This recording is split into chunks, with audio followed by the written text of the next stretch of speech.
बात छत्तीसगढ़ की, जहां सबसे बड़ा नक्सली सरेंडर अभियान बीजापुर में 140 नक्सली सरेंडर करने वाले हैं। आपको बता दें कि 70 नक्सली ऑटोमेटिक हथियारों के साथ सरेंडर करेंगे। जो जानकारी सामने आई उसके मुताबिक सेंट्रल कमेटी मेंबर सहित बड़े नक्सली शामिल हैं इस सरेंडर अभियान में। डीवीसीएम के 15 बड़े नक्सली हथियार डाले और इंद्रावती नदी पार करके सरेंडर करने पहुंचे हैं नक्सली। बता दें कि नक्सलियों की एक्सक्लूसिव तस्वीरें सामने आई हैं न्यूज़ 24 के पास, और इन तस्वीरों को हम आपको दिखा रहे हैं जब ये सभी 140 नक्सली एकत्रित हुए हैं। और कल सबसे बड़ा सरेंडर देखने को मिलेगा। 70 नक्सली ऑटोमेटिक सरेंडर करने वाले हैं। इन नक्सलियों के पास हथियार हैं, ऑटोमेटिक हथियार हैं। सेंट्रल कमेटी मेंबर सहित कई बड़े नक्सली जो कि शामिल हैं सरेंडर अभियान में, और 140 नक्सलियों का बहुत बड़ा सरेंडर अब तक का देखने को मिलेगा।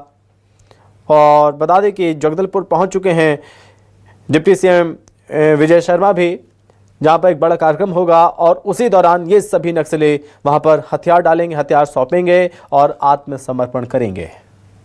इन नक्सलियों ने अब ये फैसला लिया है कि वो अब खून खराबा नहीं चाहते, वो शांति चाहते हैं। वो चाहते हैं कि विकास हो, और इसमें हम भी अपना योगदान देना चाहते हैं। डीवीसीएम के 15 बड़े नक्सली हथियार डाल चुके हैं और ये सभी नक्सली एकत्रित हुए हैं। बता दें कि सुरक्षा चाक चौबंद है और जो सरकार की नीति है उसका लाभ भी इन सभी नक्सलियों को मिलेगा और सरकार की अपील का असर देखने को मिल रहा है। ज़्यादा जानकारी के साथ सहयोगी पुष्पेंद्र हमारे साथ जुड़ रहे हैं।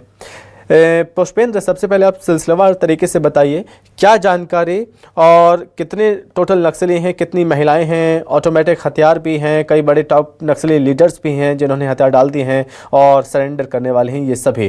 पुष्पेंद्र जी, मैं बिल्कुल बता दूं कि अबूझमाड़ का जो जिसको सुरक्षित पनाहगाह बोला जाता था, एक तरीके से जो है ना अबूझमाड़ को राजधानी के रूप में माओवादियों की माना जाता था, आज वो पूरी तरीके से खाली हो गई। माड़ डिवीजन की सचिव रणीता ने जो है ना समर्पण किया है और खास तौर से सीसी मेंबर रूपेश ने समर्पण किया है। साथ ही 15 डीबीसीएम और 2 एसके जर्सी जो माओवादी हैं उन्होंने समर्पण किया है। इनके साथ में 70 ऑटोमेटिक वेपन हैं जो अभी वहां से निकले हुए हैं, नदी पार कर रहे हैं और बहुत जल्द ये बस के रास्ते से बाई रोड जगदलपुर पहुंचेंगे, जिनका कल बड़ी संख्या में समर्पण दिखाया जाएगा। अबूझमाड़ जो इलाका था वो पूरी तरीके से नक्सलियों का खाली हो गया है। देखा जाए तो एक्स पे जो है ना अपने गृह मंत्री ने लिखा हुआ है कि माड़ अब नक्सल मुक्त हो चुका है। जी, ये तो बहुत बड़ी उपलब्धि है, सरकार की अपील का असर भी है। क्या ये मानकर चलें पुष्पेंद्र, जब ये बड़ी तस्वीर देश देखेगा उसके बाद ये मैसेज अलग ही साफ तौर पर जाएगा संगठन को कि भाई अब हम भी आगे बढ़कर हथियार डालें और इस अपील में उसका सरकार का साथ दें कि भाई हम भी सरेंडर करना चाहते हैं। ये इतनी बड़ी तस्वीर है, ये इतना बड़ा मैसेज है कि जो नक्सली बचे हुए हैं, अभी अगर देखा जाए तो एक धड़ा बचा हुआ है जो जैसे देवजी है, जिनको बसवा राजू के मरने के बाद जो महासचिव बसवा राजू थे उनके न्यूट्रलाइज करने के बाद उनको नक्सल संगठन ने सचिव बनाया था, महासचिव बनाया था। और उसके अलावा हिड़मा, देवा, एर्रा, ऐसे बहुत सारे, दामोदर, बहुत सारे जो चैतू है, ऐसे नक्सली बचे हुए हैं जो एक विंग बची हुई है।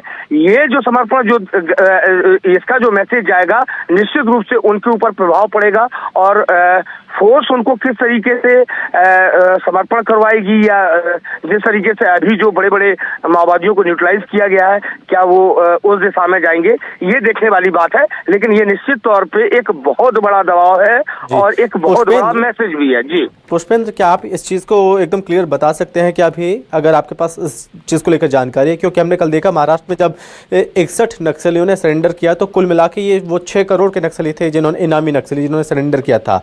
अब ये तादाद इतनी ज़्यादा यानी 2 गुने 140 नक्सलियों का सरेंडर, इसमें कई इनामी भी होंगे। कुल कितने करोड़ के इनामी हैं ये? जी, अभी तक ये तो क्लियर नहीं है कि कितने करोड़ के इनामी है, लेकिन सीसी मेंबर है तो 40 लाख से 1 करोड़ का इनामी है। उसी तरीके से एसके जेडसी है तो वो 25-25 लाख के इनामी है, और जो डीवीसीएम है वो 8 से 10 लाख रुपए के इनामी है। और फिर उसके बाद जो है ना छोटे जो कैडर शुरू हो जाते हैं उन पर 5 लाख का इनाम होता है, 2 लाख का इनाम होता है, 1 लाख का इनाम होता है।